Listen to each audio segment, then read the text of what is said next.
Sa gitna ngang umugong na ingay ngang siyudad, sabik na tinatanaw ngang magpinsang Leo at Marco ang papalabas na tanawin mula sa bintana ngang bus. Ang manaktatasang gusali ay unti-unting napapalitan ng malalawak na bukirin at luntiang magapuno. Isang pahiwatik na malapit na nilang marating ang probinsyang ang kanilang Lola Elena. Para sa 2 binatilyo, ang bakasyon sa baryo ngang San Lorenzo ay isang tradisyon. Isang pagtakas mula sa magulong buhay sa Maynila at isang pagkakataon upang muling maranasan ang simple at payapang pamumuhay.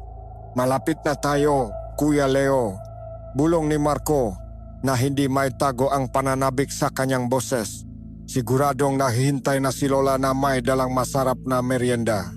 Ngumiti lamang si Leo habang pinagmamasdan ang pamilyar na daan. Ngunit sa pagkakataong ito, may kakaibang pakiramdam siyang hindi maipaliwanag. Isang tila malamig na hihip ngang hangin sa kabilang mainit na panahon. Pagbaba nilang bus, sinalubong silang sariwang hangin at nang nakabibinging katahimikan ng probinsya. Ang San Lorenzo ay tulad pa rin ng dati. Payapa at tila hindi tinatablang ng pagbabago ng panahon. Ngunit ang dating katahimikan na nagbibigay sa kanilang ang kapayapaan ay tila may bahid na ngayon ng isang nakakakilabot na katiwasayan. Sinalubong silang mahigpit na yakap ni Lola Elena. Ang kanyang ngiti ay kasing init ng kanilang inaasahan. Subalit habang sila ay nagmemerienda sa loob ng lumang bahay na kahoy, napansin ni Leo ang pagbabago sa anyo ng kanilang lola. Ang mga mata nito na dati puno ng kagalakan ay may bahid ngayon ng malalim na pag-alala. Biglang nagsalita si Lola Elena. Ang kanyang boses ay seryoso at may diin. Maapo, masaya akong nandito kayo. Malaya kayong maglibot at gawin ang lahat ng gusto ninyo. Panimulan niya bago huminto at tumitig sa kanilang dalawa. Pero may isa akong ipagbibilin. Ano man ang mangyari, huwag na huwag kayong pupunta o lalapit man lang sa bundok sa kanluran. Ang bundok anino. Nagkatinginan ang magpinsan. Bakit po la? Dati naman po ay doon kami naglalaro. Takang tanong ni Marco. Umiling si Lola Elena. Ang kanyang madaliri ay nanginginig habang hawak ang tasang kape. Iba na ngayon. Marami nang nagbago. Hindi naligtas doon. Mariin niyang sabi. Hindi na siya nagpaliwanag pa. Ngunit ang bigat sa kanyang nga salita ay sapat na upang magiwan ng isang nakakabahalang tanong sa isipan ng dalawa. Isang biningang pagtataka na agad na nag-ugat sa kanilang nga pusong punong kuryosidad. Ang payapang bakasyon na kanilang inasam ay nagsimula sa isang misteryosong babala at ang ipinagbabawal na bundok anino ay biglang naging pinakakaakit-akit na lugar sa buong San Lorenzo. Lumipas ang masumunod na araw sa isang mabagal at halos hindi gumagalaw na ritmo. Ang unang pananabik na makatakas sa siyudad ay napalitan ng pamilyar na pagkabagot na karaniwan sa mga kabataang nasanay sa walang tigil na pagkilos. Ginising sila tuwing umagang tilaok nga manok at ang kanilang nga araw ay napuno nga simpleng gawaing bahay. Tumutulong sila sa pag-igip ng tubig mula sa poso, sa pagpapakain ng mga alagang hayop ni Lola Elena at sa pagwawali sa malawa na bakuran na napapalibutan ng mga puno nga prutas. Sinubukan nilang libangin ang kanilang nga sarili.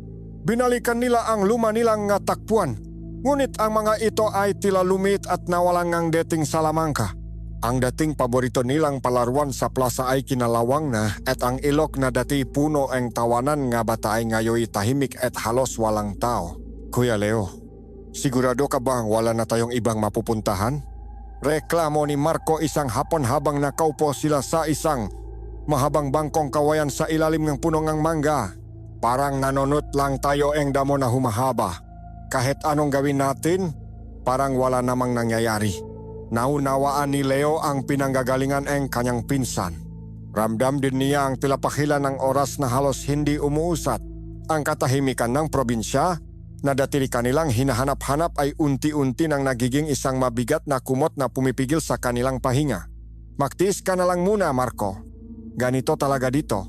Baka bukas, subukan nating maklakat-lakat sa may palayan. Sagot ni Leo kahit na alam niyang hindi rin iyon sapat para pawiin ang kanilang pagkabagot.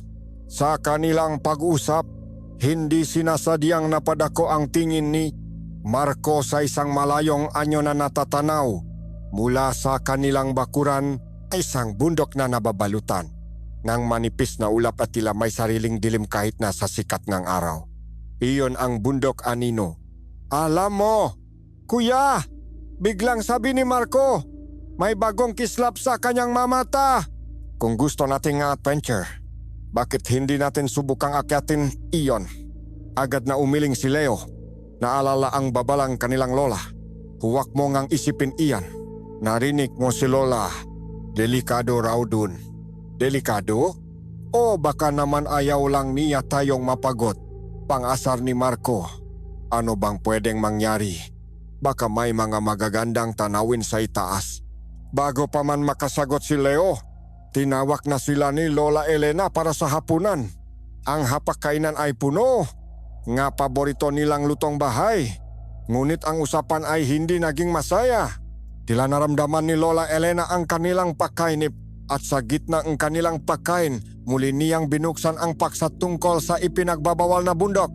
Sa pagkakataong ito, ang kanyang boses ay mas mababa at mas puno ng bigat. Naintindihan ko kung nababagot na kayo, mga apo. Panimula niya, inilapag ang kanyang kubyertos. Ngunit ang pagkabagot ay mas mainam kaysa sa kapahamakang naghihintay sa mga hindi sumusunod. Tumingin siya sa labas ng bintana, patungo sa direksyon ng bundok Anino. Hindi lamang ito, basta babala na walang basehan. Ang bundok na iyan, kumukuha ito ng buhay. Natahimik ang dalawa. Nung bata pa ang tatay ninyo, pagpapatuloy ni Lola Elena, may isang grupo ng mga ngaso mula sa kabilang baryo. Mga biyasa sila sa gubat, kilala ang bawat puno at bawat daan. Isang araw, pumasok sila sa bundok Anino dahil sa balitang may nakitang isang malaking baboy ramo doon. Hindi na sila muling nakita pa. Baka naman po naligaw lang sila. Sabat ni Marco, sinusubukang maganap ng lohikal na paliwanag.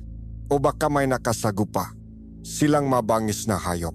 Isang mapait na ngiti ang gumuhit sa labi ni Lola Elena. Nagayon na ang paghahanap ang buwang baryo. Halos isang buwan silang naghaluhok sa buwang gubat. Ngunit walang bakas, walang damit, walang buto, walang kahit anong senyales na dumaan sila doon. Para silang bulang biglang naglaho. Huminga siya ng malalim.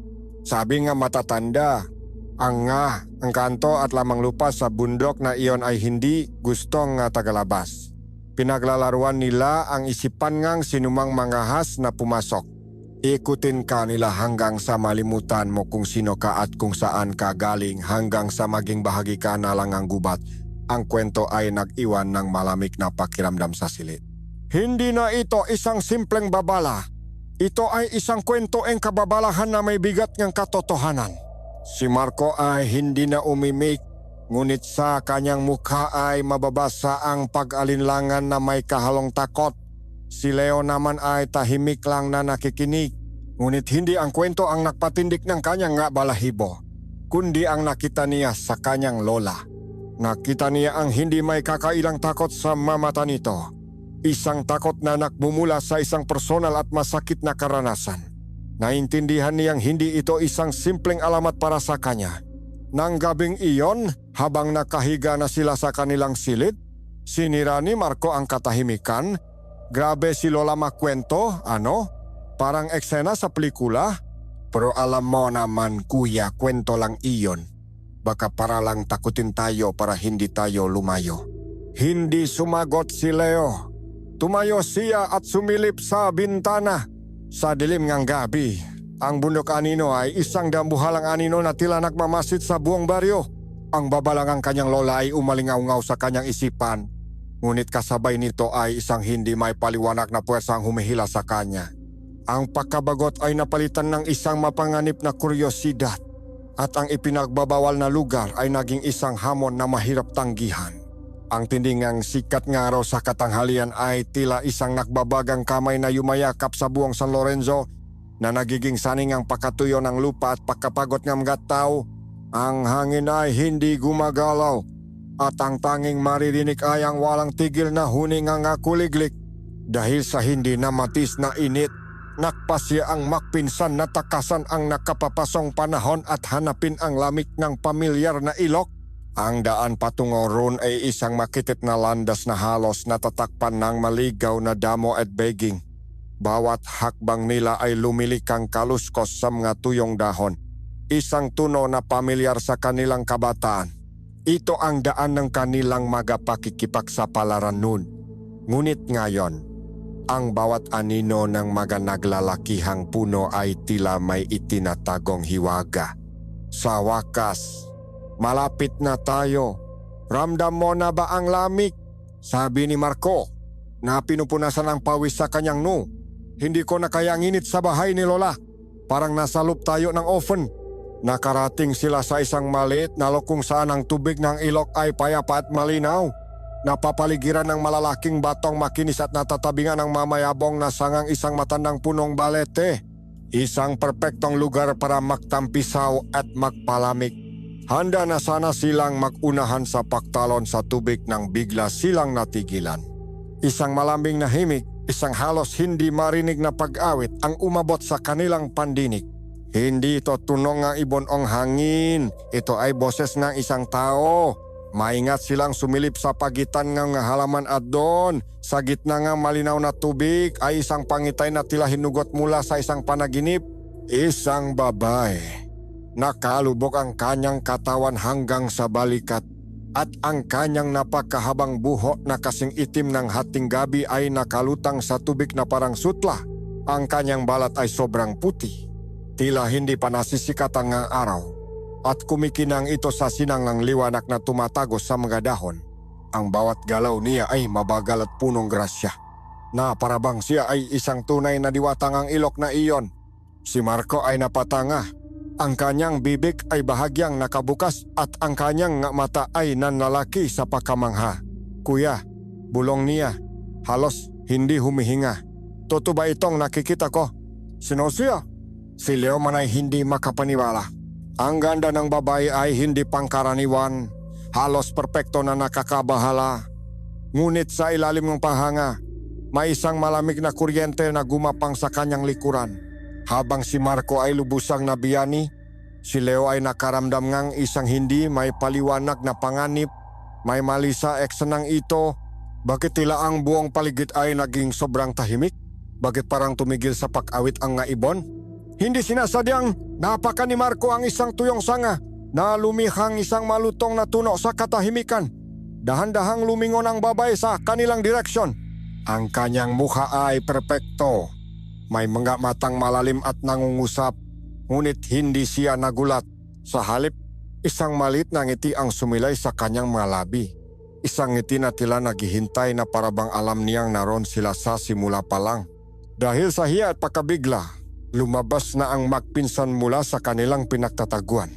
Si Marco, nakaraniwai sanay sa pakikipag-usap, ay tila nawalan ng dila. Pasensya na miss. Nautal niyang sabi. Paumanhin kung naistorbo ka namin, hindi namin alam na may tao pala rito. Ang boses ng babae ay kasing laming ganyang inaawit. Dumadaloy na parang tubig. Ayos lang, sagot niya. Ang kanyang mata ay nakatuon sa kanila. Ang ilok ay para sa lahat. Kami sila Marco at ito ang pinsan ko, si Leo. Nagbabakasyon lang kami dito sa lola namin, pagpapakilala ni Marco na tila bumalik na ang kanyang kumpiyansa. Ikaw, taga rito ka ba? Ako si Celestina. Sagot ng babae.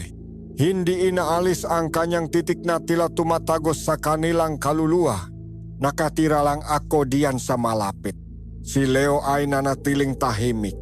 Pinakmamasdan ang bawat kilos ni Celestina. May lakas ngang loob siyang naktanong. Mag-isa ka lang. Medyo malayo ang lugar na ito sa makabahayan. Ngumiti lang muli si Celestina. Isang ngiting puno ang misteryo. Sanay na akong mag-isa. Mas gusto ko ang katahimikan. Pagkatapos ng ilang sandali ng medyo alanganing pakusap, sinabi ni Celestina na kailangan na niyang umalis. Sa isang kilos na kasinggan ngang hangin, umahon siya mula sa tubig. Hindi nila nakita kung saan siya dumaan. Tila nilamon lang siya ng halaman at anino ang gubat at naiwan ang dalawang magpinsan na tulala at naguguluhan. Nang sigurado na silang wala na si Celestina, hindi na napigilan ni Marco ang kanyang sarili. Kuya Leo, nakita mo ba yon? Isang anghel! Siya na yata ang pinakamagandang babaeng nakita ko sa buong buhay ko. Sigaw niya, ang kanyang mukha ay puno ng purong pagsamba. Kailangan ko siyang makita ulit. Kailangan nating alamin kung saan talaga siya nakatira. Ngunit si Leo ay hindi makibahagi sa kanyang kasayahan. Ang malamig na pakiramdam ay hindi pa rin nawawala. Marco, mag-ingat ka. Babala niya. Hindi mo ba napansin? May kakaiba sa kanya. Parang hindi siya normal. Bakit walang takot na naliligo ng mag-isa sa ganito kaliblip na lugar? Iwinaksi lang ni Marco ang sinabing kanyang pinsan. Huwag kang ang nagkakuya.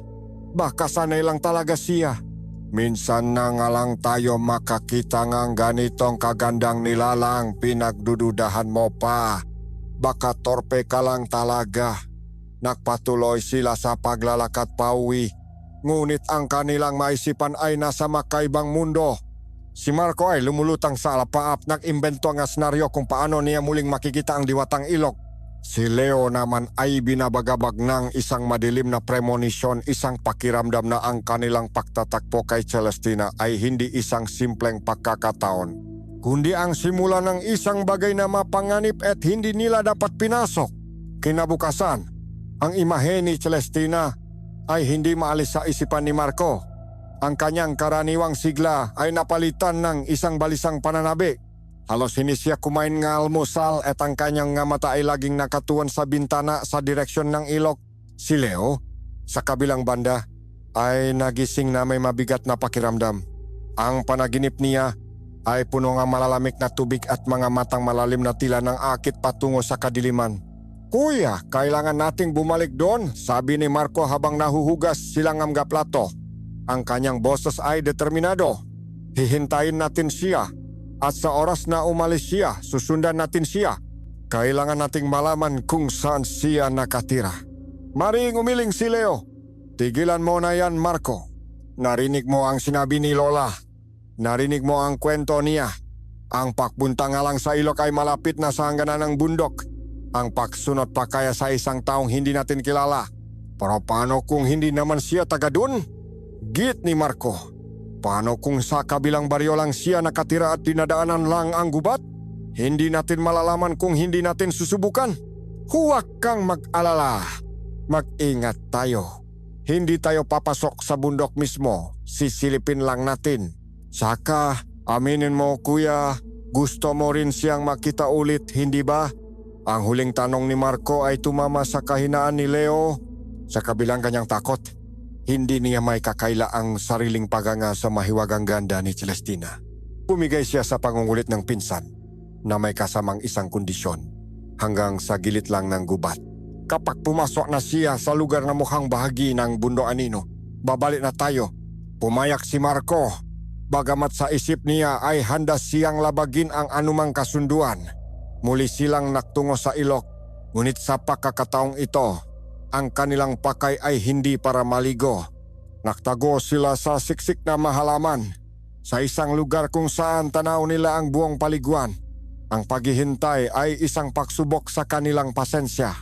Ang bawat kaluskos ng dahon ay nagpapataas ng kanilang inaasahan at bawat anino na gumagalaw ay nagpapakaba sa kanila. Pagkatapos ng halos isang oras na tila walang katapusan, sa wakas ay dumating siya. Gayang dati, si Celestina ay lumitaw na parang isang aparisyon, tahimik at mag-isa. Ang kanyang presensya ay muling nagpatahimik sa paligid. Pinanod nila siyang maligo. At sa pagkakataong ito, mas napansin ni Leo ang makakaibang detalye. Ang paru-paro na lumilipat sa tabi ng ilog ay tila umiwas sa bahagi kung nasaan siya. At nang may isang isdang lumundak malapit sa kanya, tila ito ay biglang nanigas at bumagsak pabalik sa tubig na walang buhay.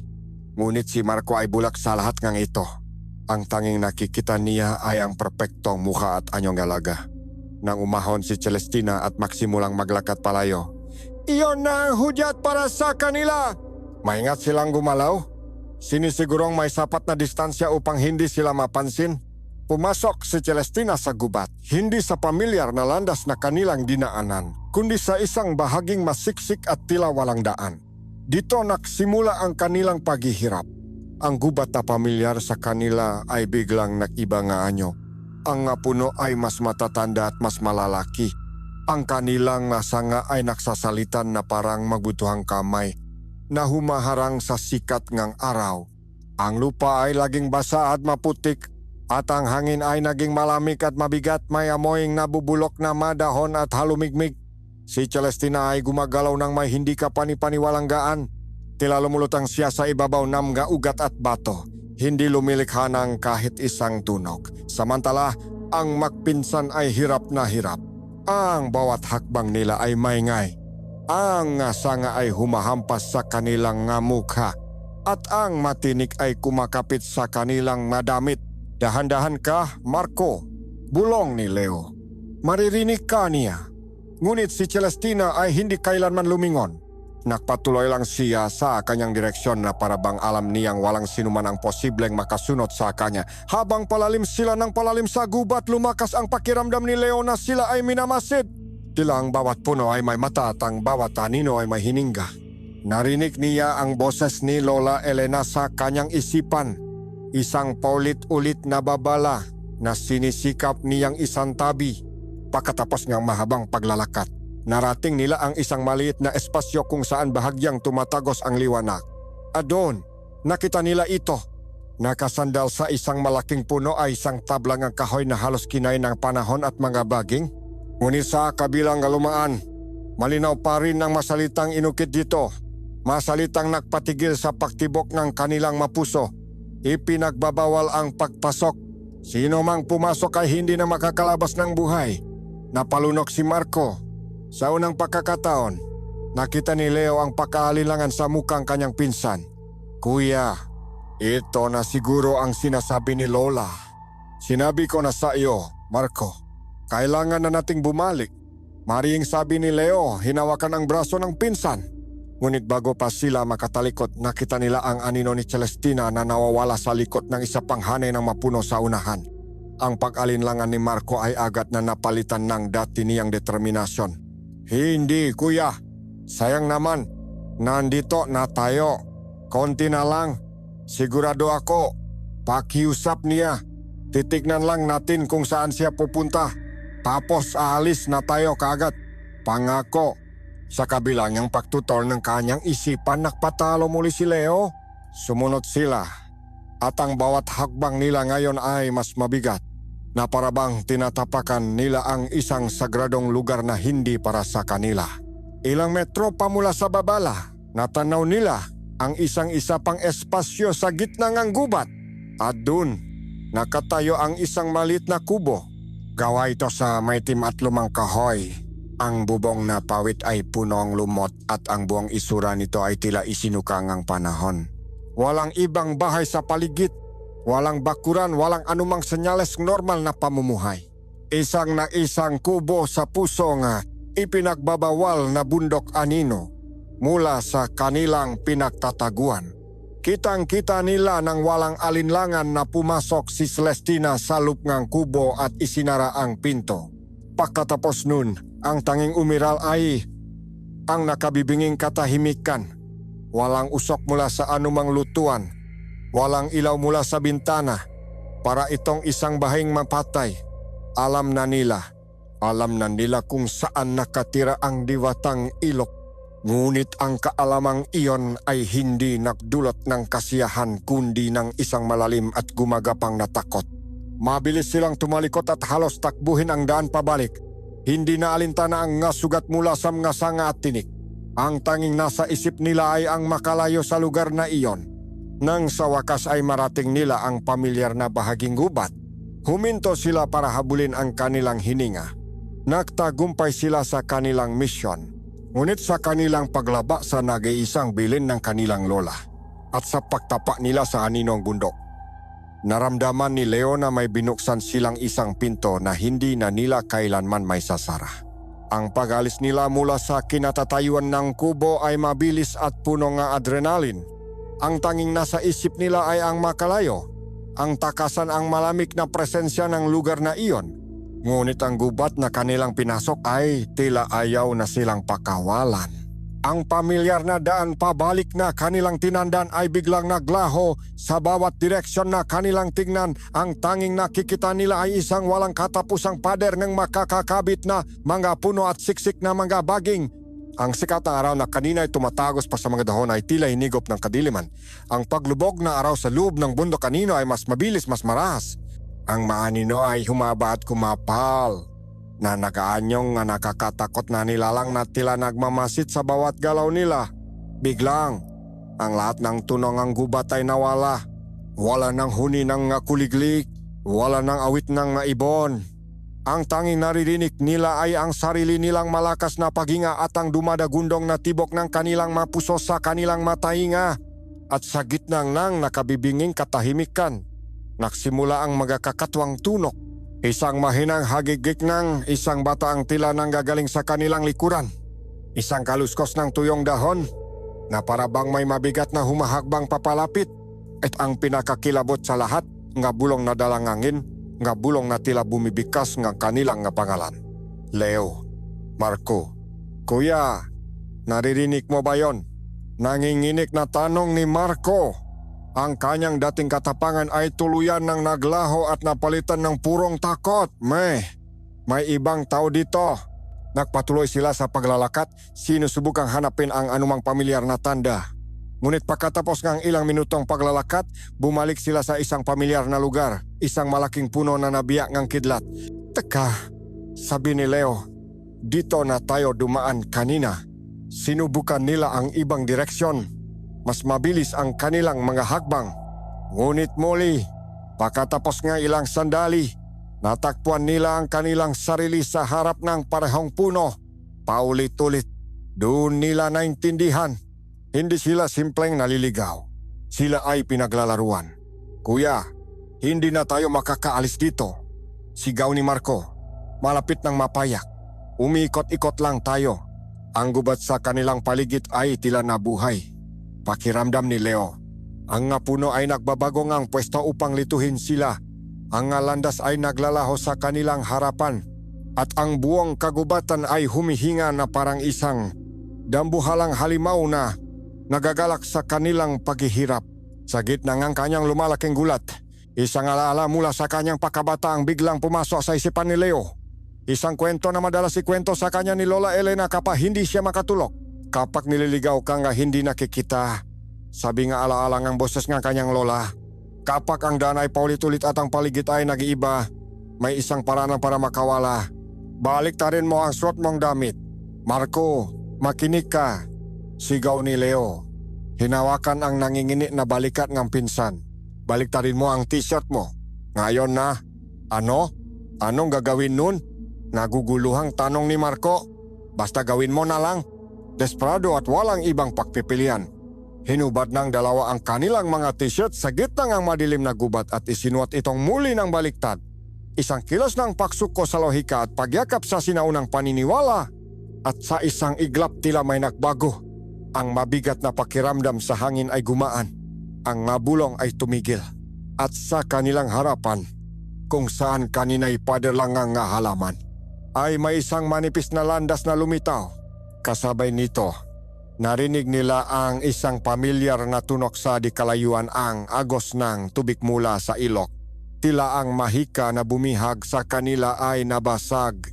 Walang lingon-likot, tinakbo nila ang landas na iyon. Ang kanilang mga paa ay tila may sariling isip. Tinahak ang daan palabas ng bangungot. Bumaksa sila sa pampangang ilog. Humihingal, nanginginig at basang-basang ang pawis at luha. Ang paglalakbat pawi ay ginawa nila sa katahimikan. Ang kanilang nga damit ay punong putik at punit. Ang kanilang nga braso at binti ay may mga galos. Pagdating nila sa bakuran, ang tanging ilaw na bumati sa kanila ay ang nag-iisang gasera sa beranda. At sa ilalim ng malam na liwanag nito, nakaupo si Lola Elena sa kanyang tumba-tumba, naghihintay. Ang kanyang mukha ay isang blangkong maskara ng pag-alala at pagkadismaya. Alam niya, hindi na niya kailangang magtanong. Pumasok na kayo, sabi niya. Ang kanyang boses ay kalmado ngunit may bigat ng isang paparating na bagyo. Sa loob ng bahay, sa ilalim ng liwanag ng isa pang gasera, ginamot niya ang kanilang sugat ng walang imik. Ang bawat tapik ng bulak na may gamot ay tila isang tuldok sa kanilang kasalanan. Nang matapos, umupo siya sa kanilang harapan. Hindi ko kayo papagalitan sa paksuwe ninyo sa akin. Panimula niya. Ang kanyang boses ay malumanay ngunit punong pihati. Dahil ang takot na nararamdaman ninyo ngayon ay mas matinding parusa kaysa sa anumang masasabi ko. Ngayon, sasabihin ko sa inyo kung bakit ko kayo pinagbawalan doon. Tumingin siya sa kawalan na parabang may inaalalang isang madilim na nakaraan. Ang sinasabing ang matatanda na engkanto ay isang takip lamang sa mas malagim na katotohanan. Ang bundok anino ay teritoryo ang isang uri ang aswang na matagal nang nambibiktima sa ating lahi. Hindi ito isang ordinaryong aswang na kumakain ng atay o sumisipsip ng dugo. Ang tawag sa kanya ay mandarangkal, na palunok ang magpinsan. Ang mandarangkal ay isang manlilinlang. Pagpapatuloy ni Lola Elena, naguhubog ito ng anyo. Nagiging isang napakagandang dilag, ang pinaka-perpektong babae na kaya mong isipin. Kinagamit niya ang kanyang ganda para akitin ang mga binata, lalo na ang mga dayo o ang mga may pusong naghahanap. Akitin ka niya sa kanyang pugat, sa pusong kanyang teritoryo. Kapag nakuhanan niya ang iyong tiwala at paghanga, dagdag niya ang kanyang boses ay naging isang nanginginig na bulong. Sa sandaling ikaw ay pinakamahina at lubos na nabiyani, doon niya ilalabas ang kanyang tunay na anyo. Isang halimaw na may mahahabang kuko at mga pangil, at ang kanyang kinakain ay hindi atay o dugo. Kinakain niya ang puso. Nilalamon niya ang lakas at buhay ng kanyang biktima hanggang sa wala nang matira. Ikinonekta niya ang alamat sa matunay na pangyayari. Ang mga ngaswang nawala, ang binatilyong naghahanap ng pambihirang orkidyas. Hindi sila basta naligaw o kinuha ng kanto. Sila ay mga biktima.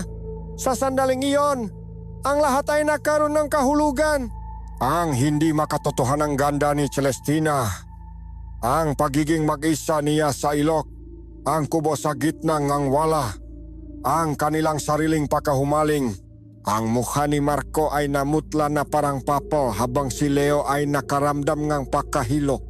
Ang babaeng kanilang sinundan, ang babaeng kanilang hinangaan, ang babaeng pinangarap ni Marco ay isang halimaw na naghihintay lang ng tamang oras para kainin sila. Ang kanilang simpleng paksuwe ay halos katumbas ng kanilang buhay. Ang masumunot na araw ay naging isang pribadong bilangguan para sa magpinsan. Ang buong bahay ni Lola Elena na dati isang kanlungan ng kapayapaan ay naging isang kutalaban sa isang hindi nakikitang kaaway. Hindi na sila lumalabas. Ang bawat pagaspas ng dahon sa labas, ang bawat alulong ng aso sa gabi ay nagdudulot sa kanilang ang matinding kaba. Ang bundok anino na malinaw na natatanaw mula sa bintana ng kanilang silid ay naging isang palagiang paalala ng kanilang kamangmangan at ng panganib na kanilang tinakasan. Si Marco, na dati punong buhay, ay naging tahimik at malayo ang tingin. Ang kanyang pagkahumaling kay Celestina ay napalitan ng isang mapait na halong takot at kahihiyan. Si Leo naman ay gabi-gabing binabagabag ng kasalanan. Kasalanan niya dahil hinayaan niyang mangyari dahil nakpatalo siya sa sarili niyang kuryosidad. Si Lola Elena ay nakmamasit lamang. Hindi niya sila kinagalitan o sinumbatan. Ang katahimikan niya ay mas mabigat kaysa sa anumang sermon. Alam niyang ang aral na natutunan ng kanyang maapo ay nakaukit na sa kanilang makaluluwa sa pamamagitan ng purong takot. Ngunit ang init at pagkabagot ay mga makapangyarihang kalaban din. Pagkatapos ng halos isang linggong pagkulong sa bahay, inutusan sila ni Lola Elena na mamitas ng magulay sa kanilang taniman na matatakpuan malapit sa daan patungo sa ilog. Kailangan na nating anihin ang masitaw, sabi niya, na parabang walang nangyari. At ubusin ninyo ang oras ninyo doon. Kailangan ninyo ngang sikat ng araw. Ang utos ay isang utos. Mabigat ang kanilang mapa habang tinatahak ang pamilyar na landas. Maingat ang bawat hakbang nila. Iniwasan ang direksyon kung saan naroon ang paliguan. Ang kanilang plano ay simple. Kunin ang magulay at bumalik agad sa bahay. Ngunit tila ang tadhana ay may ibang plano. Habang abala sila sa pamimitas, narinig nila ang isang pamilyar na boses. Nandito lang pala kayo. Napalingon sila at natigilan. Doon, nakatayo sa gilid ng landas, ay si Celestina. Walang basang buho at hubad na balikat. Nakasuot siya ng isang simpleng bestida at sa kanyang kamay ay may hawak siyang isang bayong na ngaligaw na bulaklak. Ang itsura niya ay simple, normal at lubos na hindi nakakatakot. Ngumiti siya. Akala ko ay umuwi na kayo sa Maynila. Hindi ko na kayo nakikita. Ang utak ni Leo ay sumisigaw na tumakbo. Ngunit ang kanyang katawan ay hindi makagalaw. Si Marco ay napipisa. Kanyang kinatatayuan. Parang ang tamlay ninyo. Pagpapatuloy ni Celestina. Lumapit siya ng kaunti. May sakit ba kayo? Ang kanyang boses ay punong tila totong paaalala. Wala pautal-utal na sagot ni Leo. Marami lang kaming ginagawa sa bahay. Ganun ba? Sabi ni Celestina. Ang kanyang mamata ay tila nakakabasang ang kanilang kaluluwa. O baka naman nalulungkot lang kayo. Ang probinsya, kapag hindi ka sanay, ay maaaring maging isang malungkot na lugar. Masyadong tahimik. Ang kanyang masalita ay tumama sa kanila. Paano niya nalaman? Ang pag-unawang iyon, ang tila pakikiramay na iyon, ang unang pumutol sa pader ng takot na kanilang itinayo. Ang halimaw sa kwento ni Lola Elena ay hindi dapat marunong makiramay. Nagpatuloy ang kanilang alanganing pag-usap. Naging magaling si Celestina sa pag-iwas sa mga tanong na personal. Kapag tinatanong nila kung saan siya galing, ang sagot niya lang ay diyan lang namitas ng bulaklak. Kapag tinatanong kung ano ang kanyang ginagawa, naglalakat-lakat lang para magpalipas ng oras. Ang kanyang nasagot ay simple, ngunit sapat para gawin siyang isang normal na dalaga ng probinsya. Nang magpaalam siya, naiwan ang magpinsan na mas naguguluhan kaysa dati. Ang nakakatakot na imaheng ang mandarangkal ay nagsimulang maging malabo sa kanilang isipan. Napapalitan ng mukhang ang isang maganda at malungkot na babae. Dahil sa hindi may paliwanag na dahilan kinabukasan bumalik sila sa ilog. Hindi na utos ni Lola Elena kundi dahil sa sarili nilang kagustuhan. At naroon nga si Celestina na para bang hinihintay sila. Sa araw na iyon, ang usapan nila ay mas magaan. Nakwento sila tungkol sa buhay sa siyudad, sa ingay sa teknolohiya. Si Celestina naman ay nakinig ng may tunay na interes. Nakwento rin siya ng mga simpleng bagay ang pangalan ng mga ibon na umaawit, ang gamit ng mga halamang gubat bilang gamot. Ang kanyang kaalaman sa kalikasan ay kahanga-hanga. Lumipas pa ang maaraw. Ang kanilang pagtatakpo sa ilog ay naging isang pang-araw-araw na ritual. Ang takot na dating namamagitan sa kanila ay unti-unting natunaw at napalitan ng isang kakaibang pagkakaibigan. Si Marco ay bumalik sa dati niyang sigla. Ang kanyang pahanga kay Celestina ay bumalik ng buong persa. Ngunit ngayon ay nakatago sa likod ng mabiro at pagkakaibigan. Ngunit ang pinakamalaking pagbabago ay nangyari kay Leo. Siya, na dating pinakamaingat at puno ng pagdududa, ay nahahanap ang sarili na laging nag-aabang sa kanilang pakikita. Nagsimula siyang maghanap ng butas sa kwento ng kanyang lola. Paano magiging halimaw ang isang nilalang na may ganito kalambing na tawa? Tanong niya sa kanyang sarili. Isang hapon habang pinagmamasdan niya si Celestina na naglalaro sa tubig. Paano magiging mamamatay tao ang isang taong may ganito kalungkot na mamata? Nagsimula niyang paniwalain ang kanyang sarili na ang kanilang karanasan sa gubat ay isang malaking pagkakataon lamang. Naligaw sila dahil hindi nila kabisado ang lugar. Natakot sila dahil sa makwento ni Lola. Isang hapon, habang nagpapaliksahan, sila sa pagpapatalbo ng bato sa ibabaw ng tubig, nakasabay ang kanilang kamay ni Celestina sa pagkuha ng isang patah na bato. Isang kuryente ang dumaloy sa braso ni Leo. Ngunit hindi ito ang malamig na kuryenteng takot kundi isang mainit na kilik. Tumingin siya kay Celestina at sa pagkakataong iyon, binigyan siya nito nga isang ngiti na tila nahihiya, isang ngiti na parabang para lang sa kanya. Sa sandaling iyon, lahat ng kanyang natitirang depensa ay bumaksak. Ang babala ni Lola Elena, ang lagim sa bundok anino, ang alamat ng mandarangkal lahat ng iyon ay naglaho. Tinabunan ng isang simple ngunit napakalakas na damdamin. Nahulog na ang kanyang loob. Para sa kanya, si Celestina ay hindi isang halimaw. Siya ay isang anghel na napakaitan, isang magandang kaluluwa na nakakulong sa kalungkutan ng probinsya. At sa kanyang isipan, nabuo ang isang ideya. Kung ang mundo ay hindi maintindihan si Celestina, siya ang gagawa nito. Ang mapanganib na pag-isip na iyon ang naging simula ng kanilang susunod at pinakamalaking pagkakamali. Ang pag-ibig, lalo na ang una, ay may kakayahang gawing bulak ang pinakamaingat na tao at bingi ang pinakamatalinong isipan. Para kay Leo, ang bawat araw na kasama si Celestina ay isang paglubok sa isang matamis at mapanganib na dagat. Ang dating takot sa kanyang puso ay tuluyan ng nalunod at ang tanging natira ay ang isang lumalaking alon ng pagsinta. Hindi na niya ito may tago. Ang kanyang mangiti ay walang dahilan. Ang kanyang mamata ay laging malayo ang tingin. At sa gabi sa halip na mabangungot, ang kanyang isipan ay puno nga ala-alangang tawa ni Celestina sa tabi nga ilok. Si Marco na isang matalas na tagamasid ay agad napansin ang pagbabago. Ang kanyang pinsan na dati laging seryoso at nag-iisip ay para na ngayong isang binatilyong lumulutang sa alapaap. Isang gabi, habang sila'y nakahiga na at ang tanging liwanag sa silid ay mula sa buwan, hindi na nakatiis si Marco. Kuya, panimula niya. Ang kanyang boses ay may halong panunukso. Aminin mo na. Tinamaan ka na kay Celestina, ano? Nakunwaring tulok si Leo, ngunit ang mabilis na pagtibok ng kanyang puso ay hindi may tatago. Huwag kang maingay. Baka marinig ka ni Lola. Sabi na lang niya. Ayan! Sa totoo nga, tumawang mahina si Marco. Walang masama doon, kuya.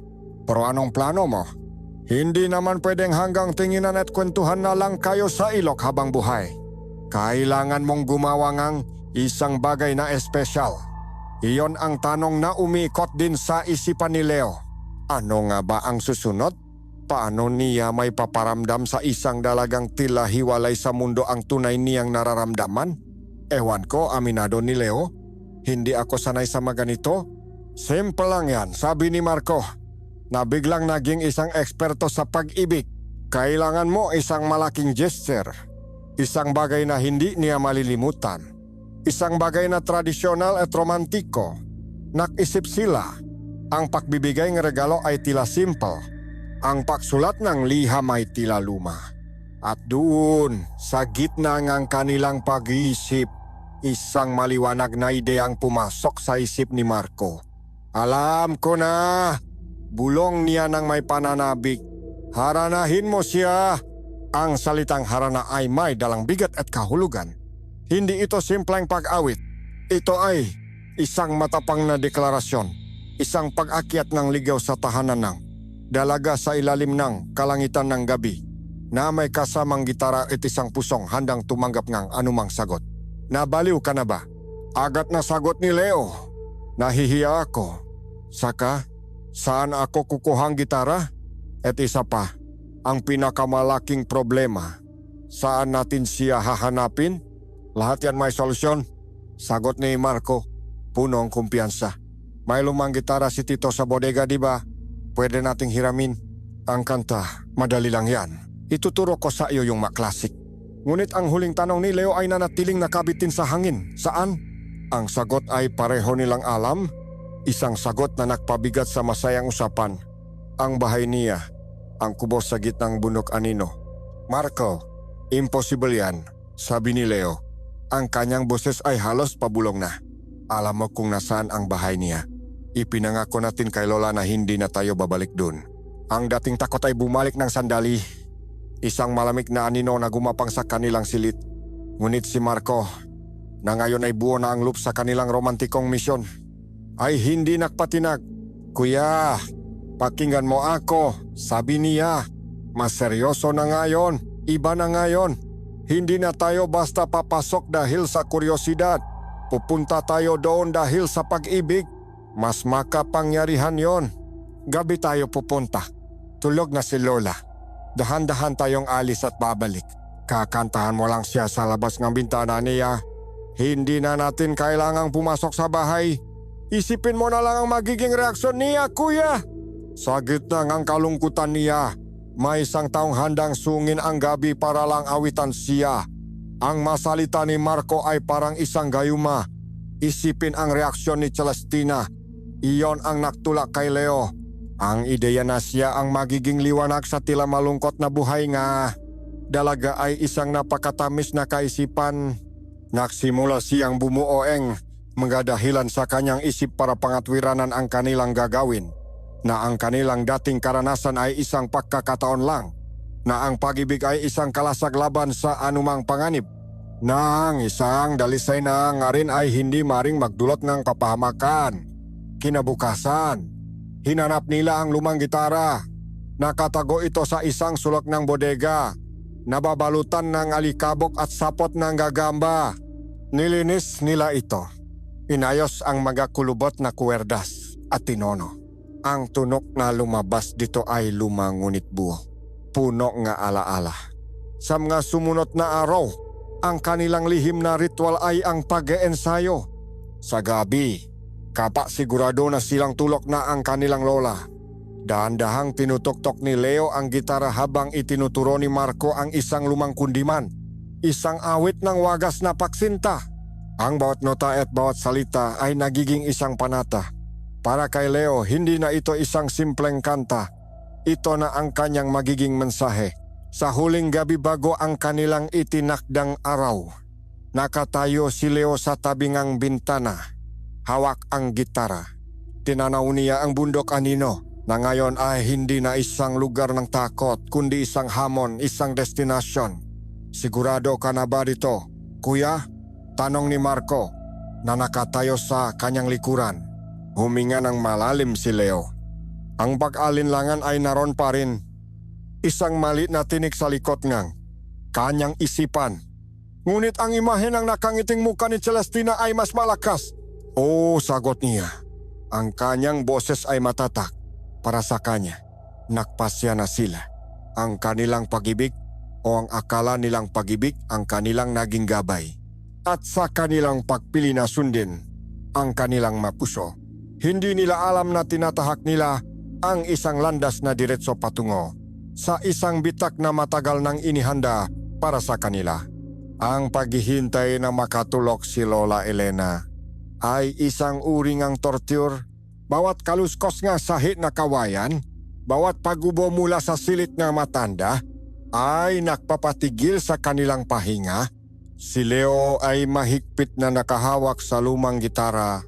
Ang malamig na kahoy nito ay hindi sapat para palamigin ang kanyang palat na pinagpapawisan. Si Marco naman ay nakadungaw sa siwangang bintana. Binabantayan ang pahinangang ilaw mula sa gaserangang kanilang lola. Nang sa wakas ay bumalot na ang ganap na katahimikan at kadiliman sa buong kabahayan, iyon na ang kanilang hudyat. Dahan-dahan na parang magnanakaw sa sarili nilang tahanan, lumabas sila. Ang bawat pag-angat ng pa ay kinakalkula.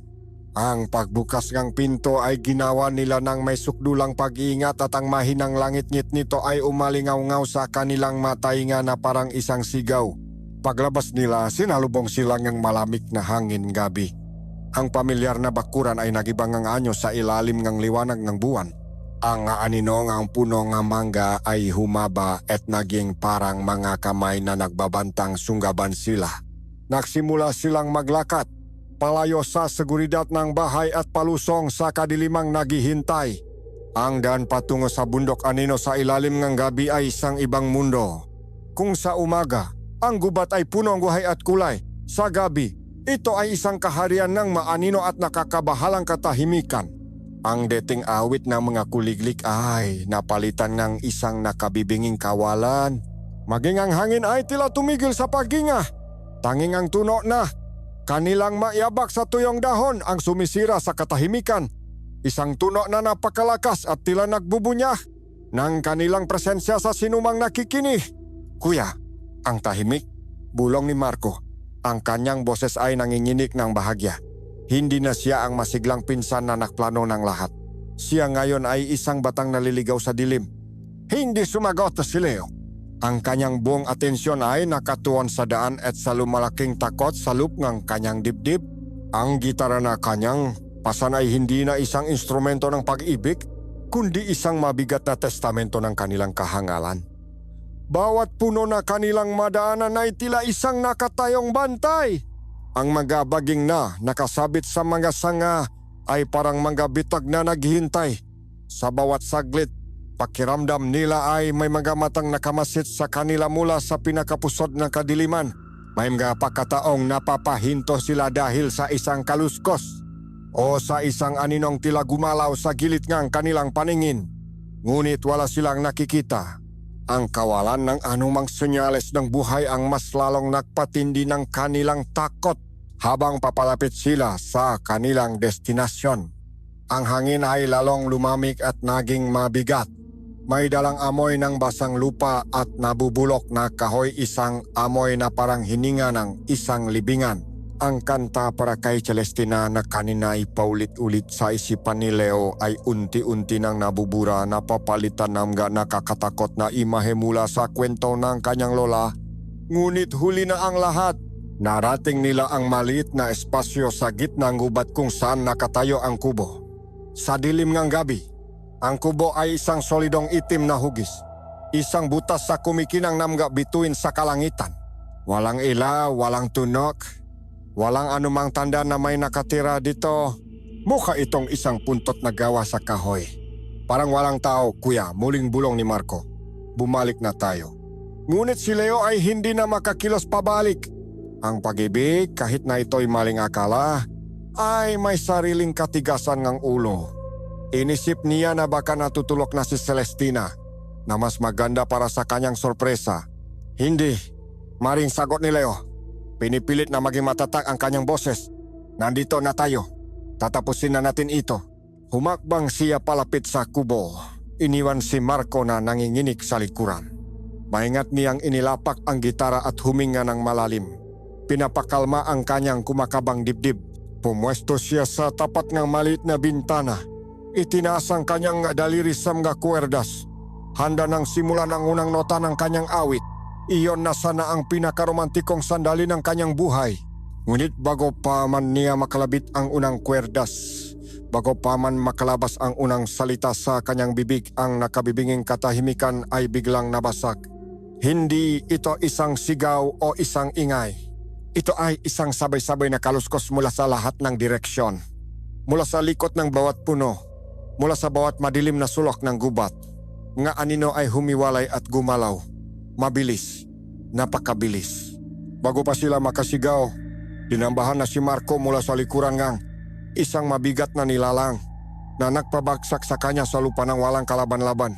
Lumingon si Leo at ang nakita niya ay isang bangungot, mga anyong tao na gumagalaw na parang hayop, mga mata na kulay pula at nag-apoy sa dilim, at ang pagkinangang mahahabang kuko sa liwanag ng buwan. Sinubukan niyang lumaban. Ginamit niya ang gitara bilang pamalo.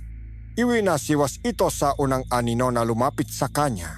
Ngunit ang kanyang kalaban ay umilak ng may hindi pangkaraniwang bilis. Ang gitara ay tumama sa isang puno at nabasak. Ang tunok ng pagkasira nito ay ang tunok din ng pagkasira ng kanilang mapangarap. Isang malakas na kamay na may matatalas na kuko ang dumakma sa kanyang lig, habang ang iba ay humawak sa kanyang mabraso at binti. Binuhat siya na parang isang basahan. Sa gitnang kaguluhan, isang anyo ang humakbang papalabas mula sa dilim ng kubo. Isang matandang lalaki, si Aporamon. Ang kanyang muka ay guhit-guhit ng kalupitan at ang kanyang mata ay nanlilisik sa tagumpay. Mahangal, ang sabi nga matanda. Ang kanyang boses ay kasing gaspang ang balat ng puno. Ang pag-ibig ay ang pinakamatamis na pain para sa mga katulad ninyo. Kinalatkat sila sumisiga, nakpupumiglas, patungo sa madilim na pinto ng kubo. Ang kanilang nga sigang tulong ay nilamon ng gubat, walang sinumang nakarinig. Ang harana ay hindi natapos. Ang kanta ay hindi naawit. Ang tanging musika sa gabing iyon sa bundok anino ay ang tunog ng dalawang pusong puno ng takot na dinala sa mismong bibig ng kanilang kamatayan. Ang loop ng kubo ay kasing iting ng walang buwan na gabi at ang amoy sa loop ay isang nakakaduwal na. Halong mamasa-masang lupa, lumang dugo at nabubulok na laman. Ibinaksak sila sa maruming sahi na lupa at ang pinto ay sinara ng may malakas na kalabok na nakulong sa kanila sa ganap na kadiliman. Kuya, nasaan ka? Humihigbing tawag ni Marco. Gumapang si Leo palapit sa direksyon ng boses ng kanyang pinsan. Ang tanging naririnig nila ay ang sarili nilang malakas na pahinga at ang nakakabaliw na pagtibok ng kanilang mapuso. Ngunit ang kanilang pagkabilanggo sa dilim ay hindi nagtagal. Isang nakakabinging tunok ng gumigiling na bato ang pumuno sa maliit na espasyo at isang bahaging ang sahik ang bumukas na nagbunyak ng isang hagdanang bato na patungo sa ilalim ng lupa. Nililiwanagan ng manaapoy na sulo na nakasabit sa mga dingding. Bago pa sila makakilos, bumukas ang pinto at dalawang malalakas na kamay ang humila sa kanila patungo sa hagdanan. Kinalatkat sila pababa sa isang mahaba at madulas na lagusan na tila humihinga ng malamig at mabahong hangin. Ang bawat hakbang pababa ay isang hakbang palayo sa mundo nga tao at palapit sa pusong bangungot. Ang lagusan ay bumukas sa isang napakalaking kuweba at mula sa kuweba, lumabas sila sa isang lugar na hindi nila inaasahan. Ito ay isang nakatagong lambak sa pusong bundok anino. Napapaligiran ng matataas na pader ng bato na tila ngipin ng isang dambuhala. Sa gitnang lamba ay isang maliit na pamayanan, isang baryo nga sira-sirang kubo na nakapalibot sa isang malaking siga. At mula sa mga kubong iyon, isa-isang lumabas ang mga residente. Sa unang tingin, mukha silang mga tao. Ngunit habang sila ay papalapit sa liwanag ng apoy, lumalabas ang kanilang nga tunay na katangian. Ang kanilang nga mata ay kumikinang na parang sa mapusa sa dilim. Ang kanilang mga ngiti ay masyadong malapat. Nagpapakita ng mga ngiping mas matutulis kaysa sa karaniwan. Ang kanilang mga galaw ay mabilis at hindi natural. Parang mga mandaragit na handang sumila. May mga matatanda kabataan at maging mga bata. Lahat sila ay may isang mapanuring tingin na nagpapadala ng yelo sa kanilang mga ugat. Isang karnabal ng mga halimaw. Hinagis sila sa gitnang baryo, malapit sa naglalagablab na siga. Ang dating katahimikan ngang gubat ay napalitan ng isang kakofonya ng nakakakilabot na tunok, mga mahinang ungol, mga sumisitsit na halakak at mga bulong sa isang wikang hindi nila maintindihan. Sila ang sentro ng atensyon, ang premyo, ang handa para sa gabi. Lumakat si Aporamon patungo sa gitna. Itinaas ang kanyang nga kamay para patahimikin ang lahat. Isang masaganang gabi, aking nga kapatid, sigaw niya. Ang kanyang boses ay umalingaw-ngaw sa buong lambak. Ang ating paboritong mga ngaso ay nakuwing dalawang sariwang handok. Kasabay kanyang masalita, ang pintong pinakamalaking kubo ay bumukas. At mula rito, lumabas si Celestina. Ang pagbabago sa kanya ay kasing bilis ngang kidlat. Ang dating mahiyain at malambing na dalaga ay wala na. Ang nakatayo sa kanilang harapan ay isang reyna. May taas nung pagtingin at may isang mapangutyang ngiti sa kanyang labi. Ang kanyang mamata na dati tila malungkot ay puno ngayon ng malamig na kasiyahan, ang kasiyahan ng isang manlalarong nanalo sa isang laro. Si Leo, sa kabila ng takot at pagkalito, ay kumapit sa huling hibla ng pag-asa. Celestina! Sigaw niya. Ang kanyang boses ay basak. Tulungan mo kami. Anong lugar ito? Pakawalan mo kami. Lumakat si Celestina palapit sa kanila. Ang bawat hakbang ay dahan-dahan at sinadya na parang isang pusa na pinaglalaruan ang kanyang huling daga. Umikot siya sa kanilang dalawa. Pinagmamasdan sila mula ulo hanggang paa. Pagkatapos, Isang tawa ang kumawala sa kanyang lalamunan, isang tawang hindi na malambing, kundi matinis at puno ngang pangungutya. Tulong, sabi niya. Huminto sa harap ni Leo. Bakit ko naman tutulungan ang aking pagkain? Tumingin siya sa mamata ni Leo at sa mamatang iyon wala nang bakas ng anumang emosyon maliban sa purong kalupitan. Napakadali ninyong naniwala. Napakadali ninyong nahulog sa bitak. Ang ilok pagpapatuloy niya. Na tila nagagalak sa bawat salitang kanyang binibitawan. Iyon ang aking panghuli. Ang aking kalungkutan. Iyon ang aking pain. Ang aking ganda. Iyon ang aking lason. Bawat salita ay isang saksak sa puso ni Leo. At ikaw, Leo, sabi niya, inilapit ang kanyang muka sa mukang binata. Ikaw ang pinakamatamis sa lahat, ang iyong harana. Narinig ko ang plano ninyo mula pa sa simula. Hinihintay ko kayo. Isang kantangang pag-ibig bago ang isang pigingang kamatayan. Napakaromantiko, hindi ba? Lumuhod siya para magpantay ang kanilang mga mata. Ang pangalan ko ay Celestina. Oh, ngunit para sa mga tangang tulad ninyo, may iba akong pangalan. Isang pangalan na dapat ay pinakinggan ninyo mula sa inyong lola. Ako ang mandarangkal.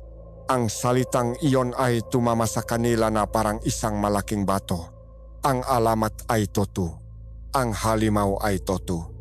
At ang halimaw ay ang babaeng inibig ni Leo. Sa sandaling iyon, ang takot ni Leo sa kamatayan ay nadaynga isang mas matinding sakit, ang sakit ng kataksilan. Ang bawat ngiti, bawat tawa, bawat sandali na pinagsamahan nila ay isang kasinungalingan, isang maingat na pag-arte para lamang akayin sila sa kanilang katapusan. Inilagay ni Apo Ramon ang kanyang kamay sa balikat ni Celestina. Ang aking pinakamagaling na anak, sabi niya ng may pagmamalaki. Walang binatilyong nakakatakas sa kanyang pang-akit. Si Marco ay humahagulgol na sa lupa. Ang kanyang isipan ay tuluyan ng bumigay sa takot. Si Leo naman ay nakatitik lang kay Celestina. Ang kanyang puso ay basak, ang kanyang kaluluwa ay durok. Ang mundo niya ay gumuho. Ang pag-ibig na nabigay sa kanyang tapang para suwayin ang lahat ay siya rin palang taba na papatay sa kanya. Itali sila. Utos ni Apo Ramon sa mga nakapaligid na aswang. At ihanda ang altar ng pag-alay. Ngayong gabi, habang ang buwan ay nasa kanyang kabilugan, tayo ay magpipiyesta. Kinalatkat sila palayo. Wala nang lakas na magpumiglas. Ang kanilang pag-asa ay ganap ng naubos. Ang natira na lamang ay ang malamig at nakasisindak na katotohanan na sila ay naging biktima ng isang napakagandang bangungot at malapit na silang magising sa kanilang kamatayan. Kinalatkat ang magpinsan patungo sa isang malaki at patak na batong itim sa gitnang baryo. Ang ibabaw nito ay makinis dahil sa daan-daang taon ng paggamit.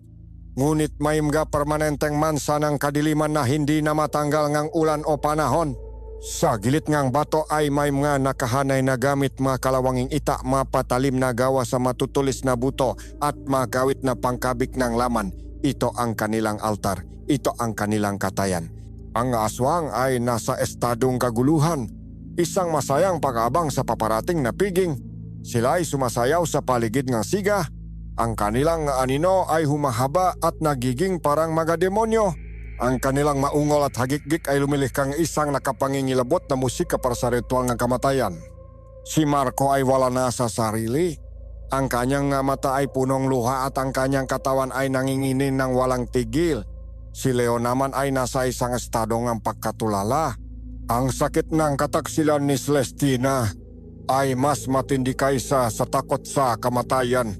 Tinanggap na niya ang kanyang sinapit. Wala ng pag-asa. Tumayo si Apo Ramon sa harap ng altar.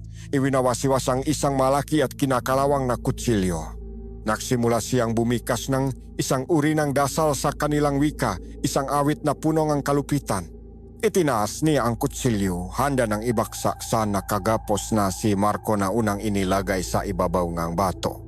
Ngunit bago pa man bumaksak ang talim, isang tunok ang pumunit sa hangin. Isang tunok na mas matinis at mas makapangyarihan kaysa sa lahat ng kanilang ingay. Isang malakas at malinaw na sigaw. Ramon, natigilan ang lahat. Ang mas sumasayaw na aswang, ang nagabang na si Apo Ramon. maging ang humahagulgol na si Marco. Lahat ng mamata ay napalingon sa pasukan ng lambak. Doon, sa ilalim ng buong liwanag ng buwan, nakatayo ang isang anino, isang matandang babae, si Lola Elena, ngunit hindi ito ang Lola Elena na kanilang kilala. Ang dating bahagyang hukot na tindig ay ngayon ay tuwid at matatag. Ang kanyang mamata na dati punong init at pagmamahal ay ngayon ay 2 pirasong ang yelo na nag-aalap sa isang matagal ng kinikimkim na galit. Sa kanyang kanang kamay, hawak niya ang isang bagay na kumikinang sa liwanag ng buwan, isang lumang punyal na may mga ukit sa hawakan at isang talim na kulay pilak na tila may sariling buhay. Sa una ay may mag-aaswang na tumawa, isang matanda, anong magagawa niya. Ngunit si Apo Ramon ay hindi tumawa. Ang kanyang mukha ay nagpakita ng pagkabigla na sinundan galit. At sa likod ng galit na iyon, isang kislap ng isang bagay na matagal na niyang hindi naramdaman, takot. Elena, ungol niya na para bang ang pangalan ay isang lason sa kanyang dila, ang manunugis. Narinig ito ang magpinsan, ngunit hindi nila maintindihan. Manunugis, mga ngaso, ang kanilang lola. Matagal na panahon na rin, Ramon, sabi ni Lola Elena. Ang kanyang boses ay kalmado ngunit may lamig na kayang magpayelo ng dugo. Huwag mong sabihing nakalimutan mo na ako. Ngumisi si Apo Ramon, pilit na ibinabalik ang kanyang kumpiyansa. Isang matandang hukluban. Nagpunta ka rito para ano? Para mamatay kasama ng iyong nga inutil na apo? Humakbang si Lola Elena papasok sa liwanag ng siga. Ang aswang na malapit sa kanya ay automatikong umatras na para bang ang kanyang presensya ay isang nakapapasong apoy. Hindi ako naparito para magpakamatay. Mariin niyang sabi. Naparito ako para tapusin ang nasimulan ng aking asawa. Naparito ako para singilin ang isang utang na matagal mo nang dapat binayaran. Utang? Tumawa si Apo Ramon.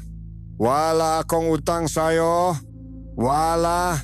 Sigaw ni Lola Elena. At sa unang pagkakataon, ang kanyang boses ay umangat, puno ng sakit at put. Ang kasunduan.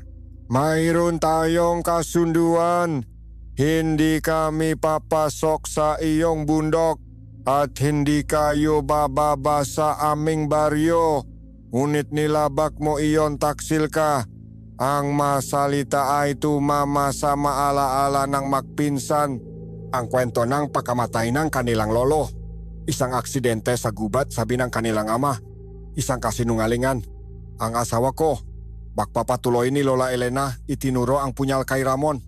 Pinakatiwalaan ka niya, ngunit pinatay mo siya ng nakatalikot. Dinukot mo ang kanyang puso para lamang sa iyong pansariling kapangyarihan. Hindi ito itinanggi ni Ramon. Sa halip, lumabas ang isang mapangutiang ngiti sa kanyang malabi. Mahina ang iyong asawa, Elena, at ang kasunduan ay para lamang sa mga mahihina. Ang mundong ito ay para sa mga malalakas, para sa mga katulad ko. Ang revelasyon ay bumaksak sa magpinsan na parang isang malamig na talon. Ang kanilang lola, ang babaeng nag-aalaga sa kanila, ay isang mga ngasongang halimaw. Ang kanilang lolo na halos hindi na nila maalala ay pinaslang ang mismong nilalang na nasa harapan nila. Ang kanilang personal na bangungot ay bahagi pa lang ang isang matagal ng digmaan na hindi nila alam. Itinaas ni Lola Elena ang punyal at ang pilak na talim nito ay kuminang ng mas maliwanag na tila sumasagot sa kanyang galit. Ang punyal na ito, Ramon, ay galing pa sa ating mga ninuno. Ito ang nagbigay wakas sa buhay ng iyong ama at ng iyong lolo. Deklara niya. Ang kanyang boses ay umalingaw na parang isang hatol. At sa gabing ito, sa harap ng buwan na saksi sa iyong kataksilan, ang punyal na ito rin ang magbibigay wakas sa iyong lahi. Ang buong kapaligiran ay nagbago. Hindi na ito isang ritual ngang pag-aalay. Ito ay isang pagtutuos ng dalawang matagal ng makaway. Ang pag-asa na namatay sa puso ni Leo at Marco ay muling naksiklap, hindi na lang pag-asa para mabuhay, kundi isang nag-aalab na pagnanais para sa hustisya. Ang laban ay hindi na lang para sa kanila, kundi para sa kanilang lolo, para sa kanilang lola, at para sa lahat ng naging biktima ng kasamaang nagahari sa bundok anino.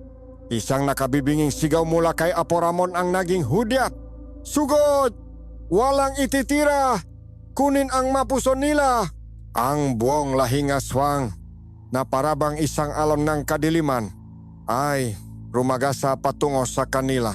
Ngunit si Lola Elena ay handa. Sa isang mabilis na kilos na hindi inaasahan mula sa isang matanda, pinutol niya ang lubid na gumagapos sa kanyang maapo gamit ang matalim na punyal. "Kunin ninyo ang maitak sa altar," sigaw niya. Ang kanyang boses ay malingaw-ngaw sa gitna ng kaguluhan. "Huwag kayong matakot. Ipaglaban ninyo ang inyong lolo. Lumaban kayo." Ang kanyang salita ay parang apoy na nagsindi sa natutulok na tapang sa puso ng magpinsan. Hindi na sila mga biktimang naghihintay ng kamatayan. Sila na ngayon ay mamandirigmang humihingi ng katarungan. Mabilis nilang sinunggaban ang magalawanging itak. Ang bigat ng bakal sa kanilang mga kamay ay nagbigay sa kanila ng kakaibang lakas. Nagsimula ang laban. Si Lola Elena ay naging isang ipo-ipo ng kamatayan. Ang kanyang bawat galaw ay may layunin. Ang bawat kilos ay nakamamatay. Ang kanyang pilak na punyal ay sumasayaw sa hangin, sumasaksak, humihiwa, at nag-iwan ng mga itim na sugat sa mga katawan ng aswang. Ang kanyang mga taon ng karanasan bilang manunugis ay lumabas. Sa kabilang banda, ang magpinsan ay lumalaban ng may purong determinasyon. Magkatalikod sila, pinoprotektahan ang isa't isa. Si Marco, na punong galit at takot, ay walang habas na iwinawasiwas ang kanyang ita. Si Leo naman ay mas maingat. Ginagamit ang takot para patalasin ang kanyang mapandama. Umiilag sa mga atake at naghihintay tamang tiempo para tumaga. Ngunit ang kanilang tapang ay hindi sapat para sa daming ang kalaban. Paunti-unti, sila ay napapaligiran. Isang matalas na kuko ang dumaplis sa braso ni Leo. Isang malakas na suntok ang nakpatumba kay Marco. Ang kanilang sitwasyon ay nagiging desperado. Ngunit nang akala nila ay katapusan na, isang bagong tunok ang narinig mula sa pasukan ng lambak ang malakas na hihip ng isang tambuli na sinundan ng sigawan ng maraming tao. Mula sa dilim, isang grupo ng kalalakihan mula sa baryo ang lumabas. May dalang masulo, itaat at masibat na kawayan. Ang matanot at magsasaka na pinamumunuan ng kapitan ng baryo ay dumating. Si Lola Elena, sa kanyang katalinuhan, ay nag-iwan ng habilin bago umalis. Isang plano kung sakaling hindi siya makabalik. Ang pagdating ng tulong ay nakpabago sa takbong labanan. Ang maaswang, nasanay na sila ang laging nakalalamang, ay nagulat at nataranta. Ang apoy mula sa mga sulo ay kanilang kahinaan. Ang kaguluhan ay naging isang ganap na digmaan sa pagitan ng mga tao at mga halimaw. Sa gitna ng labanan, nakita nga pinuno ang pagkakataon para sa kanilang personal na pagtutuos. Si Celestina, na nanggagalaiti sa galit dahil ang kanyang perpektong plano ay nasira, ay direktang sinugot ang magpinsan. Ang kanyang anyo ay nagbago. Ang kanyang makuko ay humaba at naging parang mga patalim. Ang kanyang mga mata ay naging ganap na pula. At ang kanyang mangipin ay naging matutulis na pangil. Mawalang silbi, sigaw niya habang sumusugot. Dapat ay sailok pa lang ay tinapos ko na kayo. Taksil! Sigaw pabalik ni Leo habang sinasalag ang atake ni Celestina. Ang pakikipaglaban sa magandang mukha na minsan niyang minahal ay isang uri ngang psikolohikal na pagpapahirap. Si Celestina ay napakabilis, ngunit dalawa sila. Sa isang pagkakataon, habang abala si Celestina sa pagkatake kay Leo, sinamantala ito ni Marco at tinaga ang kanyang binti.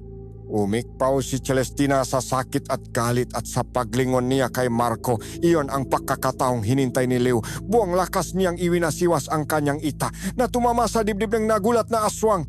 Isang huling, hindi makapaniwalang tingin ang ibinigay ni Celestina kay Leo bago siya bumaksak sa lupa. At ang kanyang malahalimaw na anyo ay unti-unting bumalik sa pagiging isang ordinaryong dalaga. Ngayon ay wala ng buhay, samantala ang laban ng alamat ay nagaganap. Si Apo Ramon sa kanyang purong lakas ay tila isang hindi mapigilang pwersa. Ang kanyang nasuntok ay kayang bumasak ng bato. Ngunit si Lola Elena ay parang isang mananayaw sa gitna ng bagaw. Pabilis ang kanyang mapa, malikot ang kanyang katawan. Bawat atake ni Ramon ay kanyang iniiwasan. Mamamatay ka na, Elena. Umuungol na sabi ni Ramon. Kukunin ko ang puso mo. Tulad ng ginawa ko sa asawa mo. Hindi mo nakuha ang puso niya. Ramon, sagot ni Lola Elena. Habang umiilag, kinuha mo lang ang kanyang buhay. Ang puso niya ay nasa akin pa rin at ito ang nagbibigay sa akin ng lakas. Ang kanilang laban ay matagal at nakakapagod. Pareho na silang may masugat sa isang pagkakataon. Nakunwari si Lola Elena na nanghina at natumba. Nakita ni Ramon ang pagkakataon. Buong lakas siyang sumugot, handa nang tapusin ang kanyang kalaban. Ngunit ito ay isang patibong. Sa huling sandali, umikot si Lola Elena mula sa kanyang pagkakatumba at buong persang isinaksak ang pilak na punyal paitaas. Diretso sa ilalim ng panga ni Ramon na tumagos hanggang sa kanyang utak. Nanlaki ang mga mata ng pinuno ng aswang. Walang salitang lumabas sa kanyang bibig. Dahan-dahan siyang bumaksak sa lupa. Ang kanyang dambuhalang katawan ay umanik sa buong lambak bago tuluyang hindi na gumalaw. Sa pagkamatay ng kanilang dalawang pinuno, ang natitirang maaswang ay nawalan ng gana sa pakikipaglaban. Ang kanilang tapang ay nagmula sa kanilang mga lider. Ngayon, ang tanging nararamdaman nila ay takot. Isa-isa, sila ay nagsimulang tumakas. Naglaho sa mga anino ng gubat pabalik sa kadiliman kung saan sila nakmula. Ang labanan ay tapos na. Ang tanging natira sa lambak ay ang tunok ng humihingal na mga mandirigma at ang lagitik na apoy. Tumayo si Lola Elena sa ibabaw kang bangkay ni Ramon, ang kanyang dibdib ay umaangat at bumababa. Sa wakas, pagkatapos ng maraming taon, nakuha na niya ang kanyang hustisya. Sa dikalayuan, nakatayo sina Leo at Marco sa tabi ng walang buhay na si Celestina, nanginginig ngunit buhay. Ang tagumpay ay kanila, ngunit ang presyo nito ay ang kanilang kawalang muwang na habang buhay nang naiwan sa madugong lupa ng bundok anino. Nang tumahan ang mga sigawan at mapalitan ng mga daing ng mga sugatan, isang nakakapanghinang katahimikan ang bumalot sa lambak. Ang apoy mula sa malaking siga at sa masulong nga taga-baryo ang tanging nagbibigay liwanag sa madugong tanawin. Bangkay ng mga aswang at ng ilang matatapang na taga-baryo ang nakahandusay sa lupa. Humupa na ang adrenaline sa katawan ni Leo at Marco. At ang tanging natira ay ang panginginig ng kanilang kalamnan. At ang bigat ng lahat ng kanilang nasaksihan. Dahan-dahang nilapitan ni Lola Elena ang kanyang maapo. Ang anyo ng isang mabangis na mandirigma ay naglaho na. Sa kanyang harapan, sila ay muling naging mabatang takot at nangangailangan ng kanilang lola. Walang salitang namutawi sa kanyang bibig. Niyakap na lamang niya sila ng mahigpit. At sa yakap na iyon, bumuhos ang lahat ng luhang pinigilan ng magpinsan. Patawad po la, humahagulgol na sabi ni Marco. Kasalanan po namin ang lahat. Patawad po, segunda ni Leo. Ang kanyang boses ay garalgal. Sana po ay nakinig kami sa inyo. Umiling si Lola Elena, hinahaplos ang kanilang nga buho. Tapos na ang lahat, maapo. Ang mahalaga ay ligtas kayo. Ngunit sa kanyang nga mata, nakita nila ang isang malalim na kalungkutan, hindi galit, kundi ang pihati ng isang taong muling nasaksihan ang kalupitang ng mundong matagal na niyang tinalikuran. Sa ilalim ganyang pamumuno, nagtulungan ang manatirang mandirigma. Ang mabangkay ng mga aswang, kasama na ang kay Celestina at Apo Ramon, ay kanilang tinipon at inihagis sa malaking siga. Ito ay isang ritualang paglilinis, isang paraan upang siguraduhin walang anumang bahaging kasamaan ang mananatili sa kanilang lupa. Habang pinagmamasdan ni Leo ang paglamon ng apoy sa walang buhay na katawan ni Celestina, wala siyang naramdamang galit o tagumpay. Ang tanging naroon ay isang malalim na panghinayang sa kanyang naging kahangalan at sa isang kagandahang naging kasangkapan ng kasamaan. Sumikat ang araw at ang mga unang sinag nito ay tumama sa lambak. Ngunit sa pagkakataong ito, ang liwanag ay hindi na hinarangan ng isang madilim na mahika. Ang hangin ay naging magaan at ang maibon ay nagsimulang umawit sa mga puno. Tumingala si Lola Elena. Malaya na ang bundok anino. Sabi niya, ang sumpa ay wala na. Ang huling nga araw kanilang bakasyon ay lumipas sa isang tahimik at taimtim na paraan. Wala na ang kanilang pagkabagot o paghahanap nga adventure. Ang kanilang maaraw ay ginugol nila sa pagtulong sa magawain sa bahay at sa pag-alaga sa kanilang lola. Ang kanilang samahan ay mas naging malalim. Isang ugnayang pinatibay ngang isang karanasang sila-sila lang ang tunay na nakakaunawa. Nagbago sila. Si Marco, na dating padalos-dalos ay naging mas maingat at mapag-isip. Si Leo naman, ang kanyang romantikong pananaw sa mundo ay naglaho. Napalitan ng isang mapait ngunit mahalagang kaalaman tungkol sa kalikasan ng tao at ng halimaw. Dumating ang araw ng kanilang pag-alis. Habang nagpapaalam sa kanilang lola, ang ngayakap nila ay mas mahigpit, ang kanilang nga salita ay mas punong kahulugan. Mapo, sabi ni Lola Elena, hawa ang kanilang nga kamay. Ang mundong ito ay puno nga anyong kaakit-akit. Huwag kayong basta magtitiwala sa kung ano ang nakikitang inyong nga mata. Matuto kayong tumingin sa kung ano ang nasa loob, sa puso. At higit sa lahat, laging pakinggan ang babala ng nga taong tunay na nagmamahal sa inyo. Tumango sila. Ang sikreto ng bundok anino ay mananatiling sa kanila. Isang madilim na hiyas na kanilang itatago hindi dahil sa takot na mapagalitan, kundi dahil sa pakunawang may mga katotohanan sa mundo na hindi para sa lahat. Sa kanilang paglalakbay pabalik sa bus habang ang luntiang tanawin ng probinsya ay dahan-dahang napapalitan ng mga kuleabo na gusali ng siyudad, tahimik lang silang nakatanaw sa labas. Dala nila pawi ang isang aral na nakatatak na sa kanilang pagkatao. Isang pilat na hindi na kailanman makihilom. Natutunan nila na may maalamat na hindi katang-isip lamang at may magababala na isinulat gamit ang dugo. Natutunan nila na ang pinakamapanganib na bitaga ay hindi yung nakikita, kundi yung nakukubli sa ilalim ng isang magandang ngiti at malambing na tinig. Ang harana ay hindi nawit, ngunit ang aral nito ay malinaw. Mayroong maawit na hindi dapat simulan at may mga diwatang hindi dapat alayan ng pagsinta. Dahil minsan, ang pinakamatamis na himig ay hindi isang panawagan sa pag-ibig kundi isang paanyaya sa isang walang katapusang kadiliman.